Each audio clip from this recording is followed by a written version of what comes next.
अस्सलाम वालेकुम व्यूअर्स।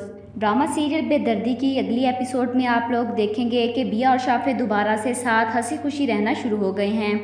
सब गलत फहमियाँ दूर हो गई हैं। शाफे और बिया सब सच्चाई जानने के बाद अपना अपना इलाज शुरू करवा देते हैं। मगर शाफे अपनी माँ को बहुत गुस्सा होता है कि शाफे बिया को कहता है कि बिया मेरी ख्वाहिश थी कि तुम कभी भी मेरी नज़रों से दूर ना हो जाओ। बिया कहती है ये तो मोहब्बत है, हमारे वजूद एक दूसरे के एहसासात के साथ बंधे हुए हैं। बिया और शाफे दोनों बेचारे एक दूसरे की ज़िंदगी के लिए परेशान रहते हैं, मगर एक बुरी खबर आ जाती है कि शाफे को लेकर। बिया का भाई बताता है कि शाफे की तबीयत कुछ ज़्यादा ही ख़राब हो गई है, इसको जल्द से जल्द अस्पताल लेकर जाना पड़ेगा। शाफे की माँ ये खबर सुनकर और बेटे की जुदाई में बहुत ही रोती है, और आखिर कोई माँ भी है कोई जो बेटे को दुख की बर्दाश्त नहीं कर सकती। इधर बिया की भाभी कहती है कि शाफे और बिया दोनों मौत के मुसाफिर हैं। सही कहते हैं, जैसा मुंह होता है लोग वैसी ही बात करते हैं। कम इस कम आप दूसरों को दुआ में याद नहीं रख सकते तो बुरे अल्फाज में मत रखो।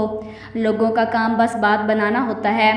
इधर बिया को सब लोग बुरा भला कहते नजर आते हैं। वो बिया की तरह तरह की बातें सुनाते हैं कि लोग क्यों किसी की ज़िंदगी में इतनी दखलंदाजी करते हैं। क्या ड्रामे में शाफे की मौत हो जाएगी या बिया और शाफे दोबारा हंसी खुशी अपनी ज़िंदगी गुजारना शुरू हो जाएंगे? कमेंट बॉक्स में अपनी राय का इज़हार ज़रूर दीजिएगा और साथ ही साथ मेरे चैनल को भी सब्सक्राइब कीजिएगा। Thanks for watching.